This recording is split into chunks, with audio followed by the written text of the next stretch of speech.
Radio Claret América presenta Sediento de ti, la palabra, fuente de vida, con el sacerdote misionero claretiano Tony Díaz. Reflexiones diarias del Evangelio. Aquí iniciamos. Bienvenidos hermanos a nuestras reflexiones bíblicas de las lecturas del día. Hoy es jueves de la 22ª semana del tiempo ordinario. Jueves de la 22ª semana del tiempo ordinario. La primera lectura de hoy viene de la carta de San Pablo a los Colosenses, capítulo 1, versículos 9 al 14. Hermanos, desde que recibimos noticias de ustedes, no hemos dejado de pedir incesantemente a Dios que los haga llegar a conocer con plenitud su voluntad, por medio de la perfecta sabiduría del conocimiento espiritual. Así ustedes vivirán según el Señor se merece. Le agradarán en todo, darán fruto con toda clase de buenas obras y crecerán en el conocimiento de Dios. Fortalecidos en todo aspecto por el poder que irradia de Él, podrán resistir y perseverar en todo con alegría y constancia y dar gracias a Dios Padre, el cual nos ha hecho capaces de participar en la herencia de su pueblo santo, en el reino de la luz. Él nos ha liberado del poder de las tinieblas y nos ha trasladado al reino de su Hijo amado, por cuya sangre recibimos la redención. Esto es el perdón de los pecados. Palabra de Dios. El salmo responsorial es el Salmo 97 y el responsorio es: El Señor nos ha mostrado su amor y su lealtad. El Señor nos ha mostrado su amor y su lealtad. El Señor ha dado a conocer su victoria y ha revelado a las naciones su justicia. Una vez más ha demostrado Dios su amor y su lealtad hacia Israel. La tierra entera ha contemplado la victoria de nuestro Dios. Que todos los pueblos y naciones aclamen con júbilo al Señor. Cantemos al Señor al son del arpa. Suenen los instrumentos, aclamemos al son de los clarines, al Señor nuestro Rey. El Señor nos ha mostrado su amor y su lealtad. El Evangelio de hoy viene de Lucas, capítulo 5, versículos 1 al 11. En aquel tiempo Jesús estaba a orillas del lago de Genesaret, y la gente se agolpaba en torno suyo para oír la palabra de Dios. Jesús vio dos barcas que estaban junto a la orilla. Los pescadores habían desembarcado y estaban lavando las redes. Subió Jesús a una de las barcas, la de Simón, le pidió que la alejara un poco de la tierra y, sentado en la barca, enseñaba a la multitud. Cuando acabó de hablar, dijo a Simón: «Lleva la barca mar adentro y echen sus redes para pescar». Simón replicó: «Maestro, hemos trabajado toda la noche y no hemos pescado nada. Pero, confiado en tu palabra, echaré las redes». Así lo hizo y cogieron tal cantidad de pescados que las redes se rompían. Entonces hicieron señas a sus compañeros que estaban en la otra barca para que vinieran a ayudarlos. Vinieron ellos y llenaron tanto las dos barcas que casi se hundían. Al ver esto, Simón Pedro se arrojó a los pies de Jesús y le dijo: «Apártate de mí, Señor, porque soy un pecador». Porque tanto él como sus compañeros estaban llenos de asombro al ver la pesca que habían conseguido. Lo mismo les pasaba a Santiago y a Juan, hijos de Zebedeo, que eran compañeros de Simón. Entonces Jesús le dijo a Simón: «No temas, desde ahora serás pescador de hombres. Luego llevaron las barcas a tierra y dejándolo todo, lo siguieron. Palabra del Señor. Demos comienzo a nuestra reflexión de las lecturas de hoy. Continuamos leyendo de la carta de San Pablo a los Colosenses. Y nuevamente Pablo aquí continúa dando gracias a Dios por la fe de los hermanos en Colosas y los afirma en su fe y también los anima para que sigan creciendo, continúe la profundización de su fe en Cristo. Y aquí en esta bella lectura de hoy, Pablo nos ofrece una oración en la cual, pues, para nosotros también debe de ser una invitación para penetrar más profundamente a la vida a la cual somos llamados en Cristo. Es una bellísima oración que Pablo ofrece por los hermanos de Colosas, considerando las dificultades que están viviendo. Y esto lo sabemos por la visita de Epafras que hace a Pablo y le cuenta las dificultades en torno a estas herejías de ángeles o potestades celestiales que peligran de que puedan desplazar a Cristo del centro de la fe que ellos profesan. Al aceptar a estas potestades, ángeles o denominaciones cósmicas que controlan no solamente el movimiento de los astros, sino también el destino del ser humano, pues ponen en peligro de que a Cristo se le vea simplemente como otro ser celestial, y no como Pablo lo entiende y no como también hoy en día entendemos a Cristo, que es el centro y por tanto tiene la primacía sobre todo lo creado. Y esto será un tema que mañana Pablo desarrollará en esta carta a los Colosenses. Así que dice Pablo en esta lectura: desde que recibimos noticias de ustedes, no hemos dejado de pedir incesantemente a Dios que los haga llegar a conocer con plenitud su voluntad por medio de la perfecta sabiduría y del conocimiento espiritual. Esta es la introducción, esta es la acción de gracias que Pablo hace a Dios por la fe de los hermanos en Colosas.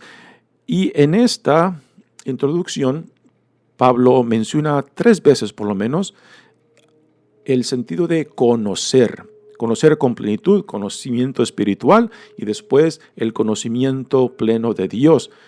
¿Y a qué hace referencia este conocimiento? Bueno, no simplemente por conocimiento Pablo entiende datos o hechos que uno puede leer, que uno puede escuchar, que uno puede recibir de otra persona, aunque esa persona sea de autoridad y conocimiento profundo.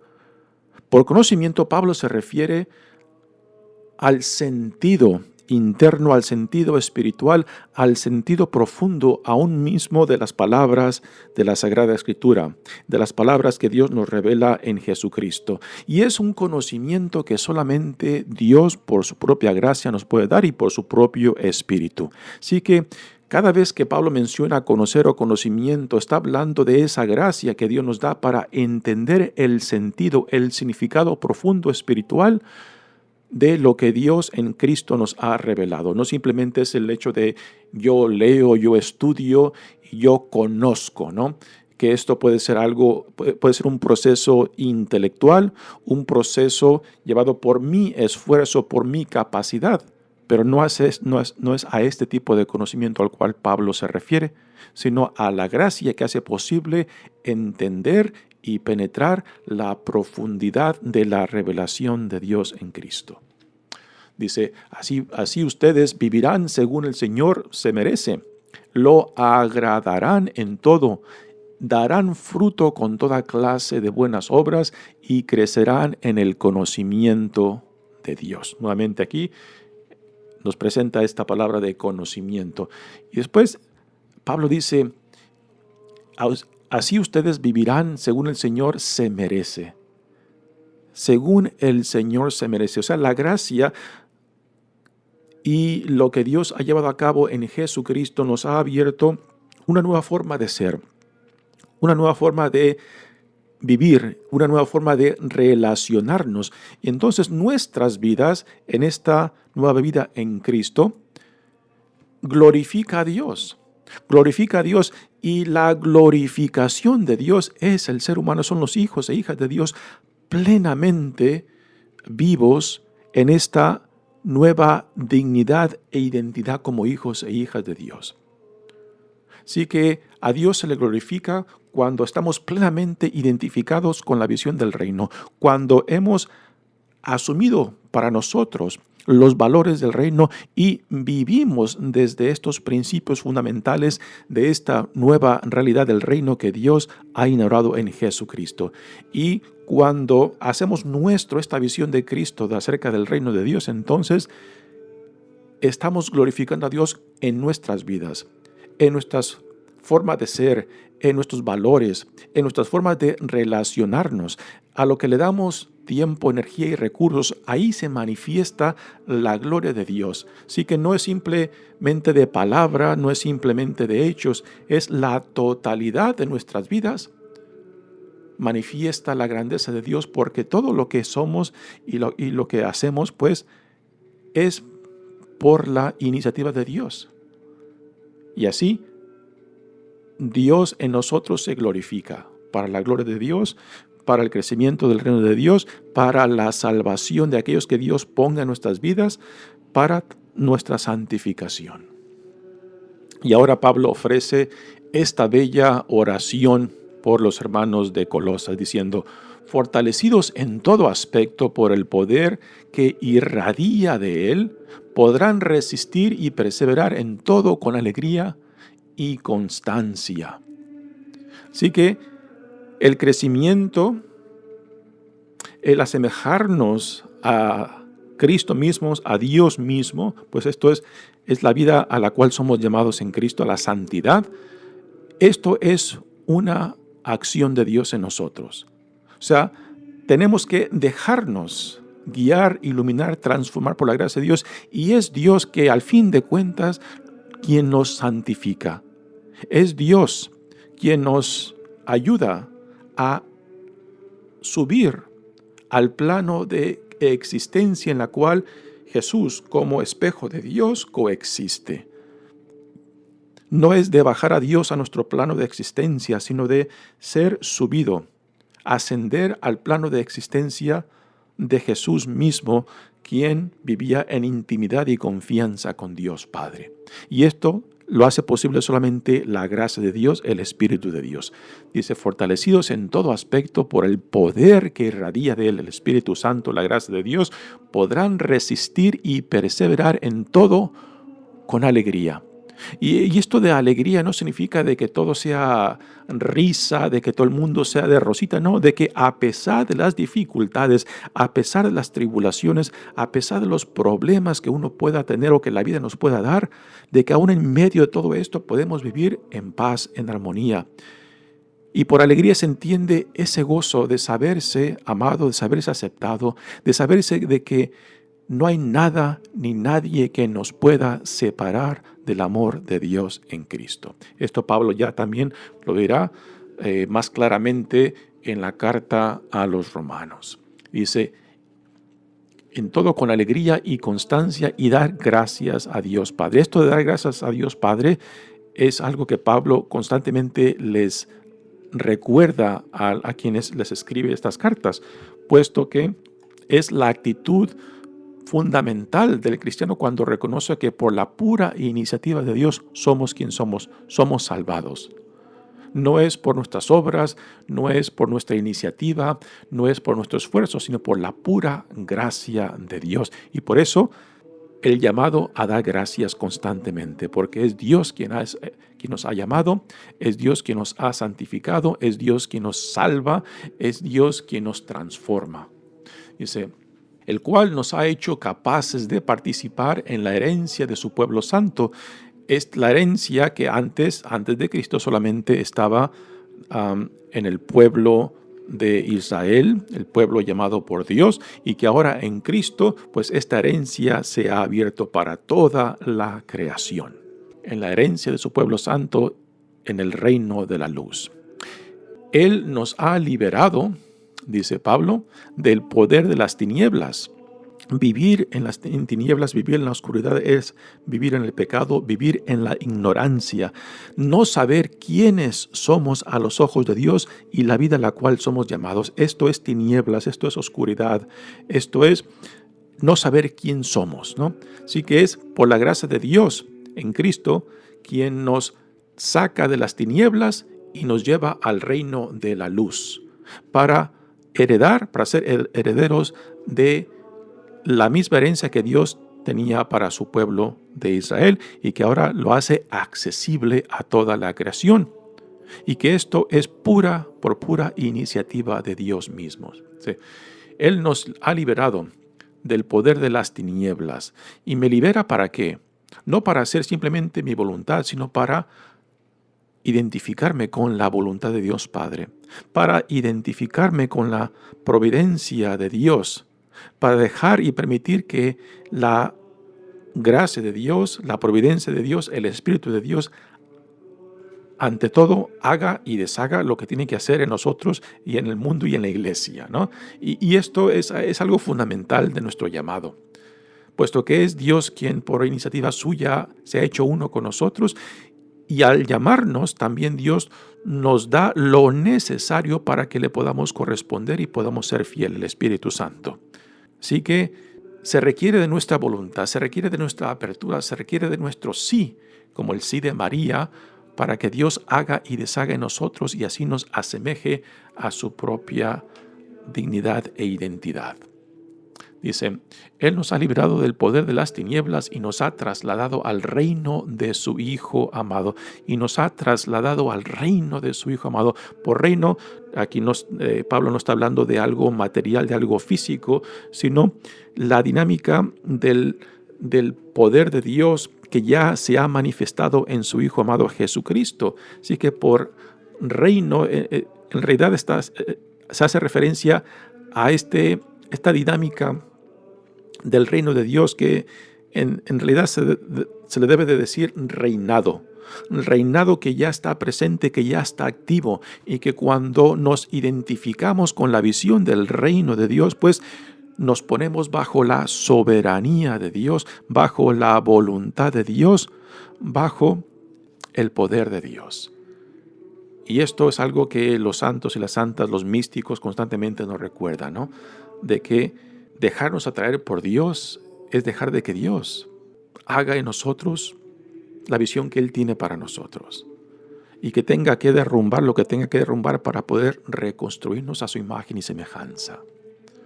Dice, y nos trasladó al reino de su Hijo amado, por cuya sangre recibimos la redención. Aquí obviamente hace referencia a la muerte de Jesucristo en la cruz. La sangre, símbolo de muerte, la sangre derramada en la cruz, símbolo de la vida misma que se entregó, que se donó para que nosotros podamos ser rescatados, redimidos. Es Dios que en su Hijo amado paga el precio de nuestra deuda para rescatarnos, para comprarnos y así hacernos suyos. Esto es parte del sentido de la adopción que hemos recibido en Cristo y que por tanto, porque todo esto es una iniciativa de Dios, la única respuesta a esta iniciativa de Dios es gracias, Señor.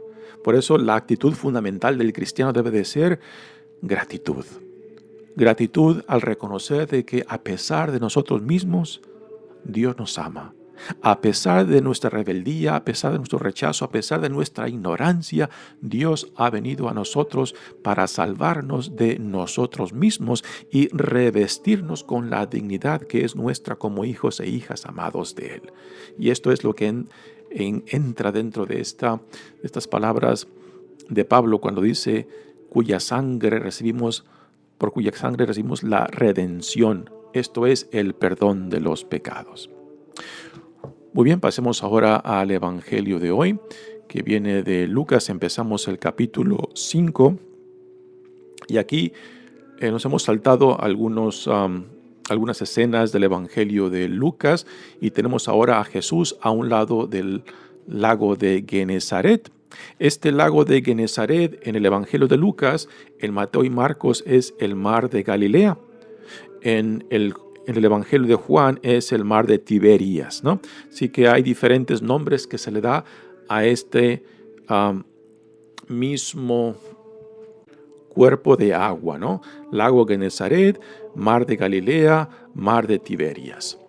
Así que Jesús está rodeado de una multitud de gente que lo agolpa.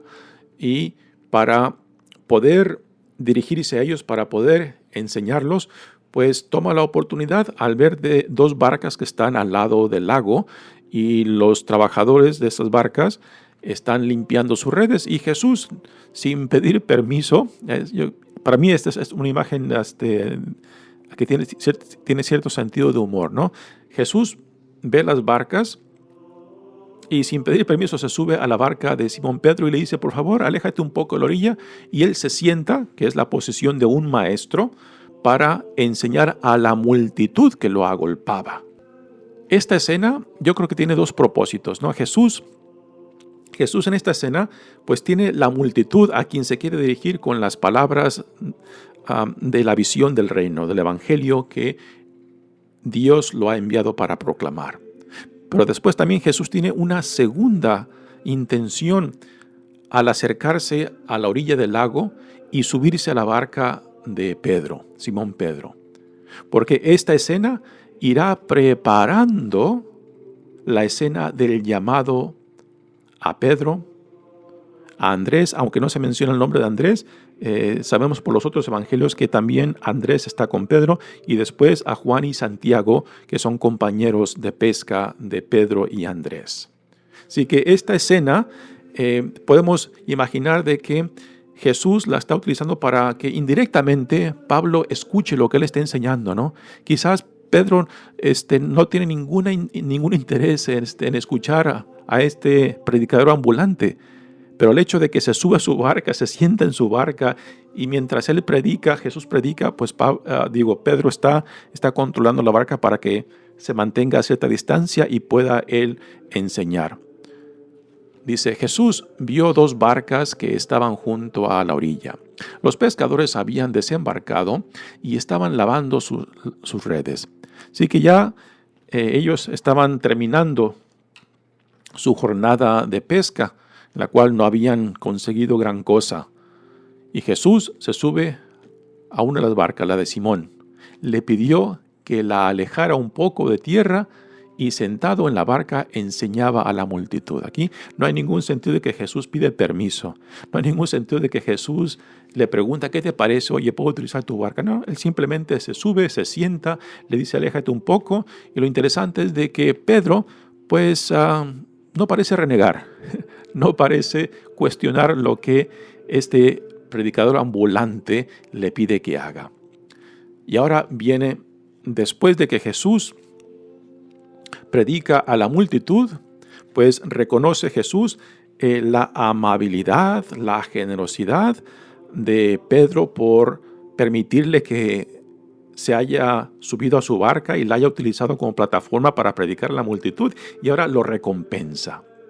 Pero esta recompensa va con una intención de preparar el ambiente, de preparar la llamada que después vendrá de Jesús para con Pedro. Dice, cuando acabó de hablar, dijo a Simón, lleva la barca mar adentro y echen sus redes para pescar. Dice, echen sus redes. Aquí claramente nos está diciendo que hay más de una persona en la barca.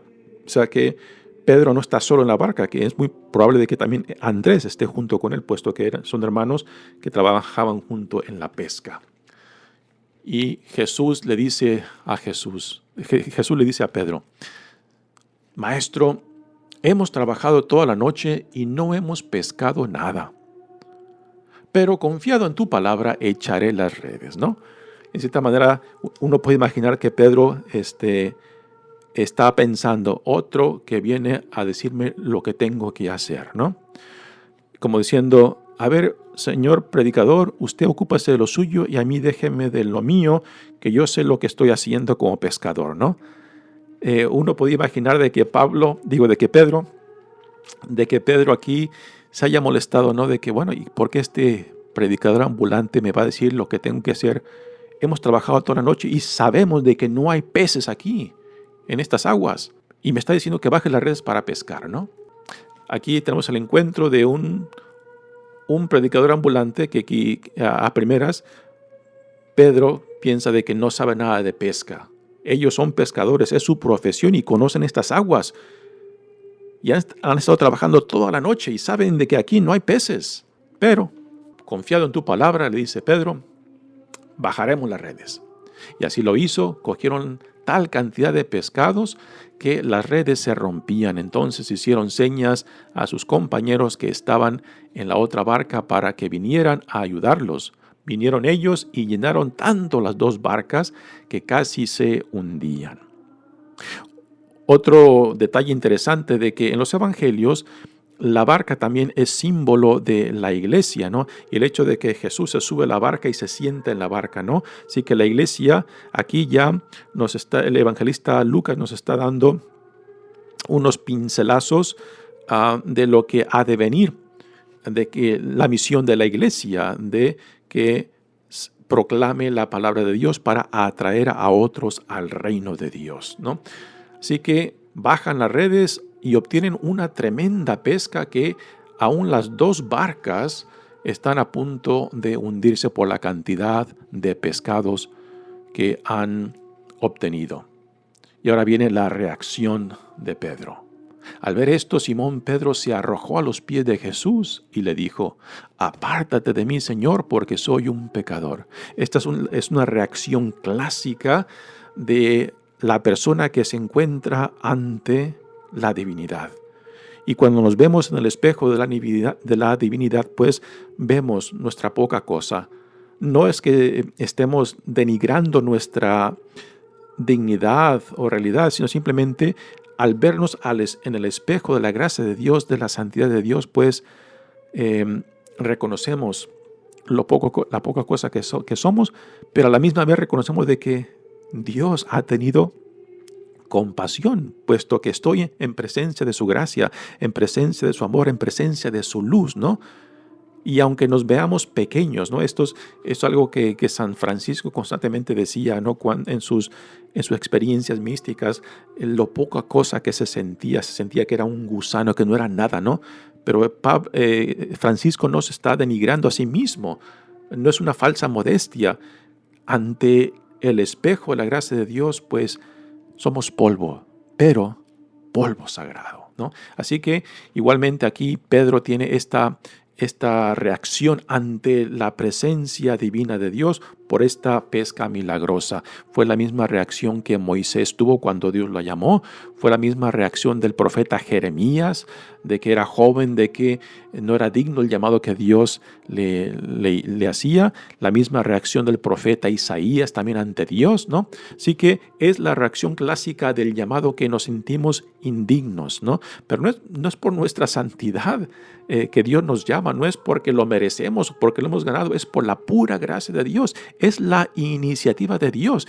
Y Dios no espera de que antes de que seamos llamados o de que aceptemos el llamado de Dios, de que ya seamos santos. No, es Dios que por su iniciativa y por su gracia y por su Espíritu quien hará en nosotros lo que Él desea para nosotros. El que nos llama provee también la gracia, el Espíritu y la fortaleza para poder responderle, para producir los frutos del llamado y también para la vida a la cual este llamado nos da, la santidad. El identificarnos con el amor, con la grandeza, con la compasión y misericordia de Dios. Así que Pedro se siente pequeño, insignificante, lo cual es la reacción normal. Porque tanto él como los compañeros estaban llenos de asombro al ver la pesca que habían conseguido. Lo mismo les pasaba a Santiago y a Juan, hijos de Zebedeo, que eran compañeros. Así que aquí tenemos la versión de Lucas del llamado de Pedro y de Juan y Zebedeo. Y en Lucas el llamado al discipulado, el llamado a seguir a Jesús es mucho más radical que los otros evangelios. En Lucas el llamado es de sí o no. O te las juegas o no te las juegas. No hay punto medio, ¿no? Por eso este evangelio cierra con las palabras que dice, luego llevaron las barcas a tierra y dejándolo todo lo siguieron, ¿no? Aquí está la respuesta radical de Pedro, Juan y Santiago, hijos de Zebedeo. Y con esto no quiere decir que al decirle sí a Jesús ya lo tenían todo, de que ya eran santos, no. Simplemente aceptaron la llamada y ahora empieza el proceso de dejarse iluminar, transformar, dejarse asemejar hacia donde Jesús los quiere llevar, para que puedan coexistir en el plano mismo de Jesús. Hasta ahora el plano de existencia de Pedro y de Santiago y de Juan es un plano muy diferente al de Jesús. El discipulado pues los invita, los llama para que puedan ascender al plano de existencia en la cual Jesús vive y se mueve y actúa. Es el plan del reino de Dios. Y este también es nuestro llamado, de dejarnos atraer, dejarnos iluminar, dejarnos transformar para poder ascender de nuestro plano de existencia, de nuestro plano de la ignorancia, de nuestro plano de vivir en la oscuridad, para vivir en el reino de la luz, en el reino que Dios está inaugurando en Jesucristo. Mi nombre es Padre Tony Díaz, misionero claretiano. Que Dios los bendiga. Radio Claret América presentó Sediento de ti, la palabra. Fuente de vida. Sus comentarios son importantes. Contáctenos en radioclaretamerica@gmail.com.